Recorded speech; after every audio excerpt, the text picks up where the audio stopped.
ആരോഗ്യമന്ത്രി വീണ ജോർജിന് പാലക്കാട് യൂത്ത് കോൺഗ്രസ് പ്രവർത്തകരുടെ കരിങ്കൊടി, അതിന്റെ ദൃശ്യങ്ങളാണ് പ്രേക്ഷകർ കാണുന്നത്.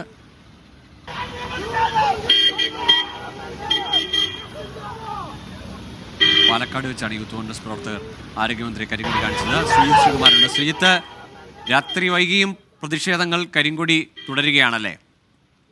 തീർച്ചയായും ഗൂഗിൾ, രാത്രി വൈകിയും പ്രതിഷേധങ്ങൾ കരിങ്കൊടി തുടരുക തന്നെയാണ്. പാലക്കാട് കാഴ്ചപ്പറമ്പ് സിഗ്നലിൽ വെച്ചാണ് ഇപ്പോൾ അല്പസമയം മുൻപ് യൂത്ത് കോൺഗ്രസ് പ്രവർത്തകർ മന്ത്രി വീണ ജോർജിനെ കരിങ്കൊടി കാണിച്ചത്. അവർ നാളെ രാവിലെ നിപ്പ അവലോകന യോഗത്തിന് പാലക്കാട് വെച്ച് യോഗം നടത്താൻ വേണ്ടി വരികയായിരുന്നു. ആ സമയത്താണ് കരിങ്കൊടി പ്രതിഷേധമുണ്ടായത്. 4 യൂത്ത് കോൺഗ്രസ് പ്രവർത്തകർ മാത്രമേ ഉണ്ടായിരുന്നുള്ളൂ.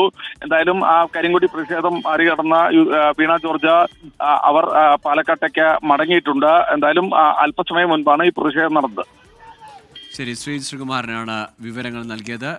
പാലക്കാട് നിപ്പ അവലോകന യോഗത്തിനായി എത്തിയതാണ് ആരോഗ്യമന്ത്രി വീണ ജോർജ്. അവിടെയും യൂത്ത് കോൺഗ്രസ് പ്രവർത്തകർ കരിങ്കൊടി കാണിക്കുന്നു രാത്രി വൈകിയും.